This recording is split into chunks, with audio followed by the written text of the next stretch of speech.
Assalamualaikum warahmatullahi wabarakatuh. Pemirsa, informasi mengenai Kabupaten Kota Waringin Timur dan sekitarnya telah kami rangkum untuk Anda dalam Jurnal Kotim. Bersama saya Fibi Srayu Anita, berikut informasi selengkapnya.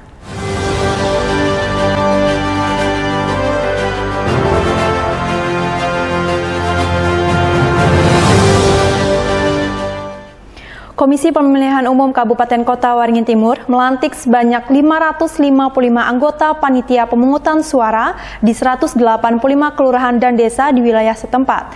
Para anggota akan bertugas membantu KPU dalam melaksanakan tahapan pemilihan umum. Pelantikan anggota panitia pemungutan suara atau PPS Kabupaten Kota Waringin Timur dilaksanakan pada Selasa 24 Januari. Total anggota PPS yang dilantik berjumlah 555 orang yang tersebar di 168 desa dan 17 kelurahan di Kota Waringin Timur. Pelantikan oleh Ketua KPU Kota Waringin Timur Siti Fatona Purnaningsih dipusatkan di Sampit. Pelantikan secara langsung hanya diikuti 3 kecamatan, sementara 14 kecamatan lainnya mengikuti secara daring di kantor kecamatan masing-masing. Ratusan anggota PPS yang dilantik tersebut adalah mereka yang sudah berhasil lolos dalam mengikuti berbagai tahapan seleksi. Sebelumnya kan saya sudah menjadi anggota PPS di kelurahan atau desa, maka dari itu saya tertarik mengikuti pemilihan PPS pada tahun ini. Di sini saya banyak menerima pelajaran yang belum saya ketahui di kepemiluan begitu. Siti Fatona menyebut anggota PPS bertugas membantu KPU dalam melaksanakan berbagai tahapan pemilu. Tugas paling dekat yang akan dijalankan PPS adalah merekrut panitia pendaftaran pemilih atau Pantarlih sesuai jumlah TPS yang sedang disusun KPU. Pantarlih akan bertugas melakukan pemutakhiran data pemilih melalui pencocokan dan penelitian atau coklit. Coklit mulai dilaksanakan pada bulan Februari mendatang. Tugas utamanya adalah membantu proses setiap tahapan yang juga instruksi yang diberikan oleh KPU, baik KPU provinsi, kabupaten maupun melalui PPK juga mereka melaksanakan, dan yang paling dekat yang akan dilaksanakan oleh teman-teman PPS adalah proses pemutakhiran data pemilih, yaitu tugas pertamanya adalah merekrut Pantarlih, karena proses pemutakhiran data pemilih tidak bisa kami melaksanakan sendiri, sehingga ada petugas yang namanya petugas pemutakhiran daftar pemilih yang membantu teman-teman PPS dalam proses pencoklitan dengan jumlah sesuai dengan jumlah TPS yang kami susun saat ini, seperti itu. Coklit sendiri kapan? Bulan Februari mulai coklit. Di samping itu, dalam waktu tidak terlalu lama, PPS juga akan melakukan verifikasi faktual terhadap para bakal calon Dewan Perwakilan Daerah yang ada di Kota Waringin Timur. Dengan telah dilantiknya anggota PPS, diharapkan pelaksanaan Pesta Demokrasi 2024 mendatang dapat berjalan lancar sesuai dengan yang telah dijadwalkan. Masud Badarudin, Hayat TV.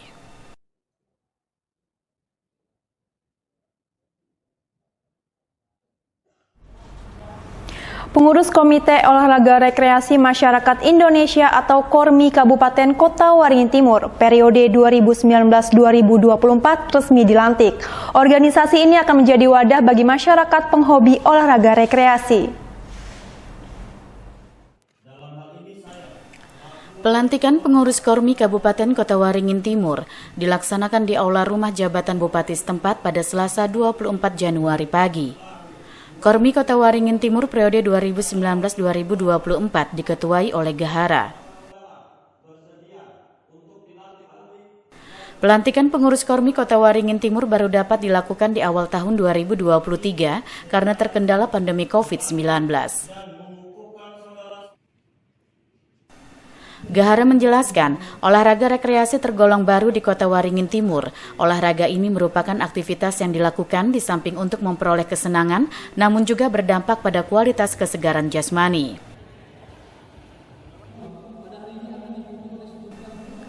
Beberapa jenis olahraga rekreasi diantaranya skateboard, airsoft gun, dansa, senam, serta e-sport.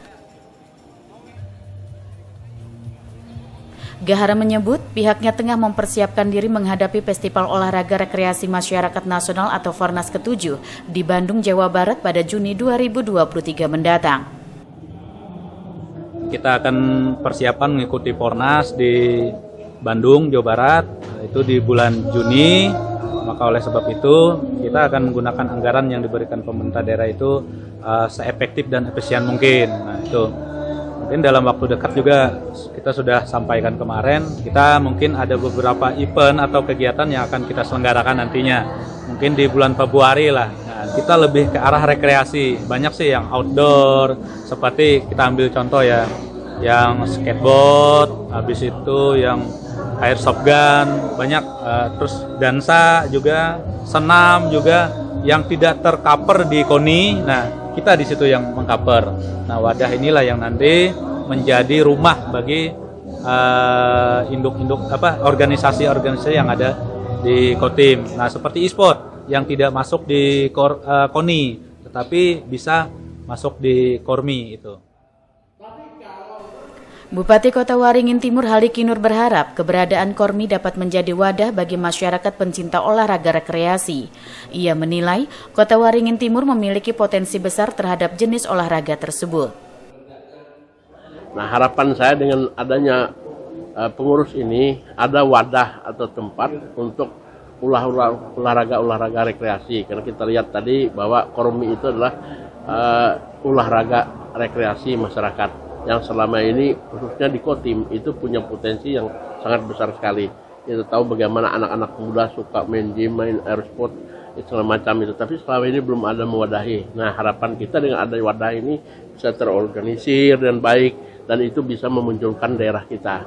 Kita sudah membantu tahun ini, kita berikan anggaran 250 juta, walaupun itu masih kecil, tapi karena kemarin kan belum ada aktivitas, dan ini juga khususnya bagi pengurus supaya mereka itu mensosialisasikan KORMI ini, karena ini belum familiar. Kita orang tahunya kan KONI saja, padahal ada KORMI. Halik Kinur berharap pengurus KORMI dapat lebih gencar mensosialisasikan olahraga rekreasi sehingga dapat memacu semangat masyarakat Kota Waringin Timur untuk lebih rajin dalam berolahraga. Masud Badarudin, Hayat TV. Kecamatan Baamang melaksanakan Musyawarah Rencana Pembangunan atau Musrenbang, Rencana Kerja Pemerintah Daerah atau RKPD tahun anggaran 2024. Sektor pendidikan, kesehatan, hingga infrastruktur merupakan sejumlah usulan prioritas untuk direalisasikan. Selasa 17 Januari 2023. Menurut Camat Baamang, Adi Chandra, pembangunan bukan hanya dilakukan melalui pembangunan fisik saja.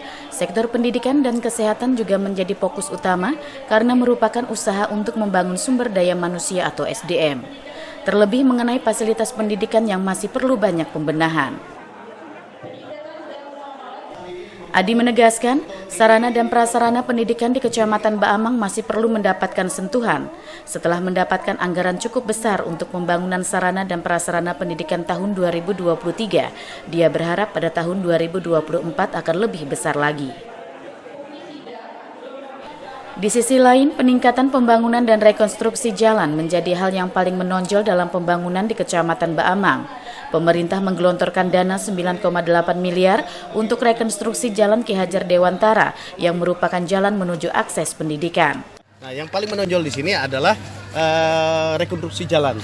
Contoh, mohon izin rekan-rekan yang sempat viral kemarin yang Ki Hajar Dewantara, itu alhamdulillah tahun ini dikucurkan dana. Nah, seperti yang kita lihat di Jalan Ki Hajar Dewantara ya, mohon maaf ini Dewantoro di sini sebesar 9,8 miliar digelontorkan untuk rekonstruksi Jalan Ki Hajar Dewantara. Terus di depan SMA 2 itu kalau tidak salah namanya Gunung Kerinci, Gunung Rinjani. Ini ada dua. Kalau Gunung Kerinci, entah Gunung Kerinci ini yang depan SMA 2 atau Rinjani, saya lupa juga. Kerinci ya. Nah, Gunung Kerinci pun kita dapat rekonstruksi, termasuk juga Jalan Gunung Rinjaninya. Selanjutnya, ungkap Adi, perbaikan infrastruktur lainnya seperti Jalan Gunung Kerinci dan Gunung Rinjani yang mendapat rekonstruksi masing-masing dengan anggaran 345 juta rupiah dan 150 juta rupiah. Normansa, Hayat TV. Bupati Halikinor menyatakan untuk menjadi juara time rally tidaklah mudah. Namun kunci untuk meraih kemenangan di ajang ini adalah ketepatan waktu dan kerjasama antara driver dan navigator. Minggu 22 Januari 2023. Pernyataan ini dinyatakan Bupati Halikinor saat menyambangi para peserta tim rally Bupati Cup 2023 yang dipusatkan di kawasan Taman Kota Sampit Minggu siang. Menurutnya, ajang ini mengajarkan bagaimana cara menyetir atau membawa mobil yang benar sesuai dengan ketentuan. Artinya event ini, ungkap Halikinor, bukan balapan yang ugal-ugalan di jalan raya, melainkan bagaimana pengemudi bersama navigator harus tetap fokus berkendara dengan memperhatikan rambu-rambu lalu lintas yang ada. Terpenting pula kerjasama yang kompak dan padu sangat diperlukan hingga ketepatan waktu, karena jika tidak kompak antara driver dan navigator dalam membaca peta, maka akan salah jalan serta tidak sesuai dengan jalur yang telah ditetapkan. Sekaligus juga memperkenalkan objek-objek wisata kita. Walaupun ini masuk di jalur dalam kota, juga banyak contohnya kita bagaimana jalan pinggir Sungai Mentaya itu dengan view-nya Sungai Mentaya itu juga cukup bagus. Mungkin melewati ada beberapa jalur yang nanti ada objek wisatanya. Jadi memperkenalkan bagaimana membawa mobil yang benar, yang baik, bagaimana membaca peta, dan bagaimana kerjasama yang baik sehingga bisa keluar sebagai juara itu tidak mudah. Jangan kelihatan mudah, hanya jalan-jalan di kota, tetapi bagaimana ketepatan waktunya itu yang sangat menentukan. Tariknya tuh karena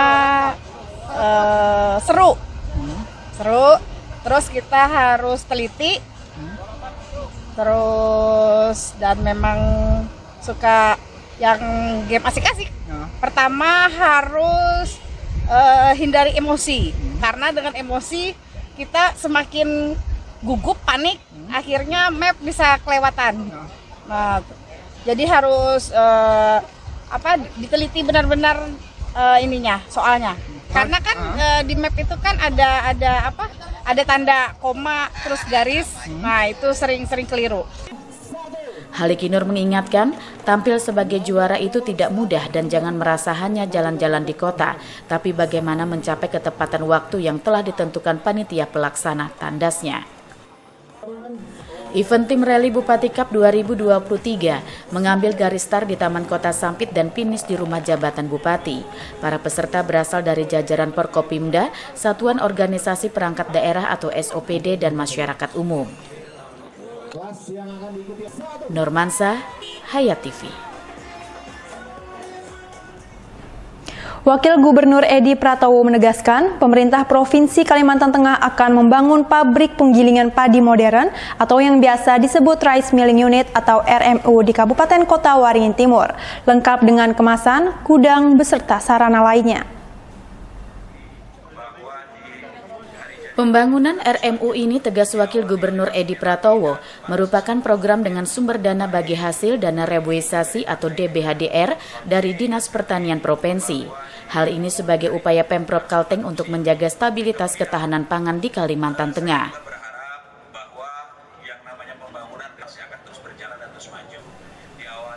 Edi Pratowo menyatakan, nantinya hasil produksi padi dari Kabupaten Katingan, Pangkalan Bun, bahkan dari wilayah Barat Kalteng tidak perlu lagi dikirim ke Kalimantan Selatan.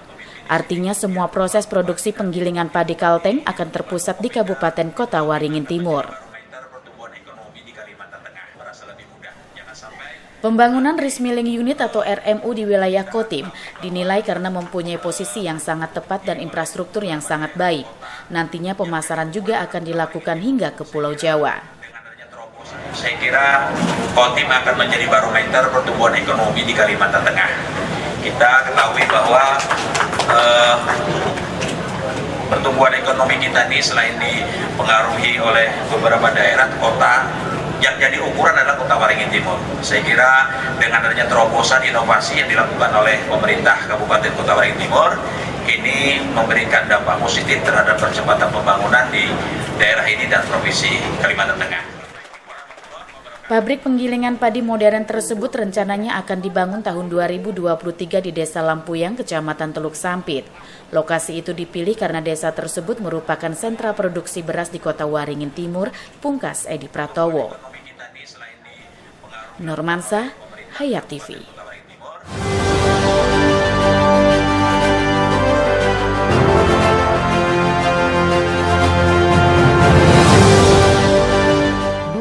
TV di rumah Inyong cuma jadi pajangan.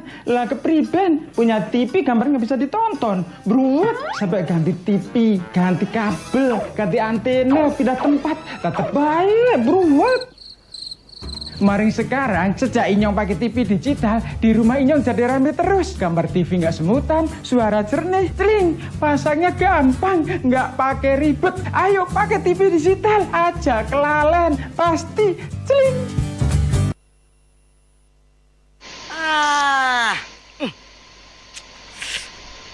Gambarnya jangkrik. Yah, TV-nya masih analog ya? Ganti dong ke digital. Digital? Ya, digital. Tinggal install set-top box, gambar tajam, channel banyak, tanpa iuran bulanan. Hey, gimana? Bagus kan? Gambarnya jangkrik. Hah? Sambut era digital dan nikmati kesempurnaan gambarnya. Yuk nonton siaran televisi digital. Bagaimana ya cara menangkap siaran televisi digital? Pertama, pastikan di daerah Anda sudah ada sinyal siaran televisi digital.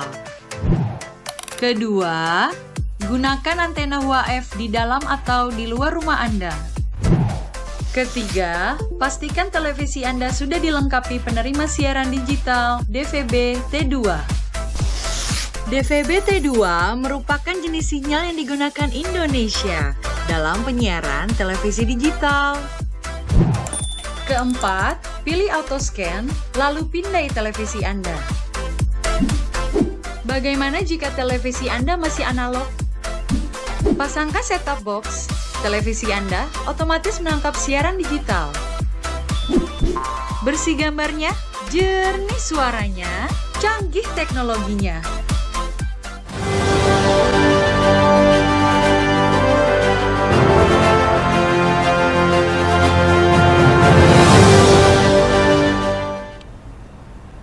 BMKG memprediksi jika musim kemarau tahun 2023 lebih panjang dibanding tahun sebelumnya, sehingga potensi kebakaran lahan juga perlu diwaspadai. Pemerintah Murung Raya telah mempersiapkan kemungkinan hal tersebut dengan sejumlah langkah.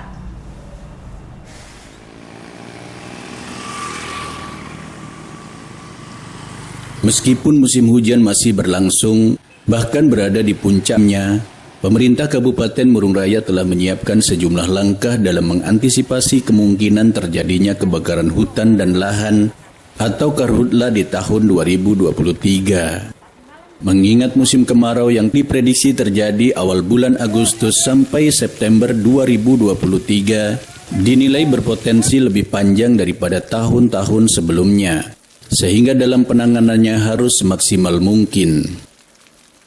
Hal tersebut disampaikan oleh Bupati Murung Raya Perdi M. Yosep seusai menyambut kedatangan Kapolres Murung Raya yang baru di rumah jabatan atau rujak Bupati setempat.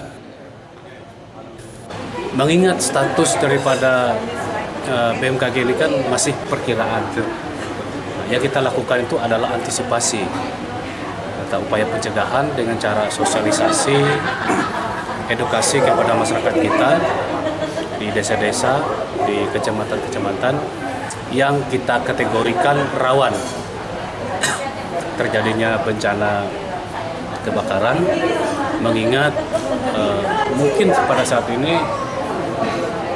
musim kemarau itu sudah mulai masuk ya ke wilayah kita, dan masyarakat tidak perlu khawatir. Yang penting masyarakat bisa memahami dan menyadari disiplin untuk tidak melakukan kegiatan aktivitas yang membakar lahan secara tidak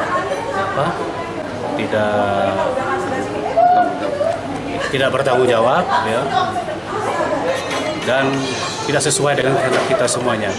Tetapi saya percaya masyarakat bisa memahami itu dan sama-sama menyadari bahwa kondusivitas, ya, kemudian cuaca, ya, daerah kita yang bersih, itu diharapkan semua kita di Murung Raya ini, semua pihak, termasuk dunia ketiga ya. Pihak ketiga maksud saya, perusahaan-perusahaan yang ada. Dan ini sudah ada juklaknya deh. Ya, tinggal kita konsisten atau tidak atas komitmen yang ada itu. Orang nomor 1 di Murung Raya ini juga menambahkan jika ancaman karhutla yang terjadi hampir setiap tahun ini tidak boleh diabaikan apalagi dikesampingkan dalam penanganannya. Lantaran bencana karhutla merupakan masalah serius bagi Provinsi Kalimantan Tengah. Dari Kabupaten Murung Raya, Kalimantan Tengah, Tim Liputan Silva TV.